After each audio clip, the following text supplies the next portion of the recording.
She said she needed space, and I gave her emptiness so vast it echoed.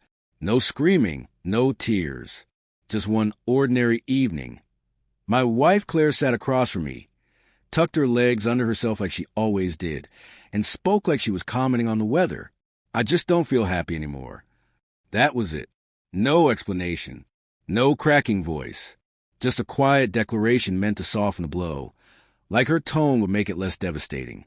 I stared at her, searching her eyes for a punchline, a hint that she was just tired or upset. But there was nothing, just distance. A gap I hadn't noticed until she pointed it out. We hadn't fought. We still laughed. We still had dinner together. We still watched that same series on Thursdays, the one with too many plot twists and not enough closure. So it changed? I asked, was it work? Was it me? Was she unhappy with our life, our rhythm, our routine? All she gave me was a shrug and a hollow. I don't know. I just feel different. I need space. Panic swallowed me whole. I stopped sleeping. I couldn't eat. My mind ran in circles trying to piece together what went wrong. I became a ghost of myself, haunted by questions that had no answers. But I fought back the only way I knew how, with love. I took her out more often, surprised her with flowers, left her handwritten notes on the pillow. Sweet reminders of who we used to be. I thought maybe I could bring us back, like retracing footsteps in the snow, hoping they'd lead to warmth. She didn't flinch. If anything, she grew colder. She started coming home late, said she was with friends or running errands, though her stories were always a little too vague. Her eyes had lost that sparkle when she looked at me.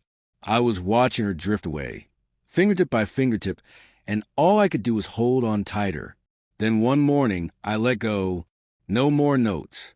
No more asking where she was going. No more walking on eggshells around a woman who no longer saw me. That's when everything shifted. Suddenly she noticed. She started asking where I was, why I was late, why I hadn't called. Her messages doubled. Her tone sharpened. She didn't say it outright, but I could hear the undertone. I didn't mean for you to actually leave me alone. She stood in the doorway one night, arms crossed, watching me read like she was trying to read me instead. You've been really distant lately, she said, almost like I heard her. I didn't look up. I just turned the page and said, I'm giving you the space you asked for. Her face twisted, not in anger, but in something far more fragile, fear. She hadn't expected me to let her go. She expected me to chase her, to prove, again and again, that I was worth staying for. But I had nothing left to prove. At first, she convinced herself I was sulking that I'd snap out of it. But days passed, then weeks, and I didn't break. Instead, she did. She started clinging. Suddenly, she had time for me. She brought up old memories, mentioned the beach trip, where we laughed until we couldn't breathe, the night we danced in the kitchen to a broken Bluetooth speaker. She asked one night, as we sat in the hush of our quiet living room, do you still love me? Her fingers were nervously turning her wedding ring. Her voice, a ghost of what it used to be. I looked at her. I really looked. Calm, quiet, hollow. Why does it matter now? She flinched like the truth had slapped her. I feel like we're growing apart. I laughed, soft and bitter. No, Claire, you walked away. You wanted space. I just stepped back. And that's when I saw it. Not just regret, but guilt. A shadow behind her eyes that wouldn't meet mine. There was more she wasn't saying. And I didn't press. Because the truth always finds its way out. It came quietly. She left her phone on the counter one night. A message lit up the screen. Asterisk, I miss you. When can I see you again? Asterisk. No name. Just a confirmation of what my heart already knew. I didn't explode.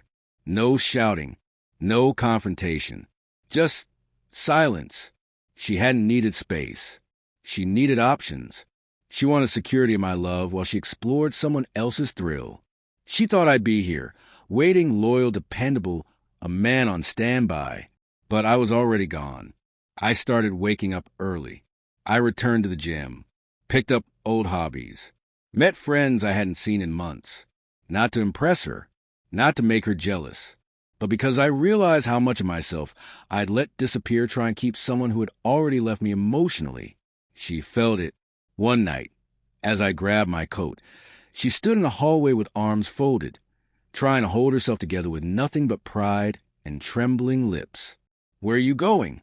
"Out." "With who?" I gave her a faint smile. "Why do you care?" Her voice cracked. I don't want us to fall apart." I turned to her and said the words that finally broke the illusion. "We didn't fall apart, Claire. You let go, and now I'm just doing the same." She stepped forward, her mouth open, trembling. "Please, I don't want to lose you." I met her gaze and replied quietly, "You already did." And then I walked out. Behind me, I heard it.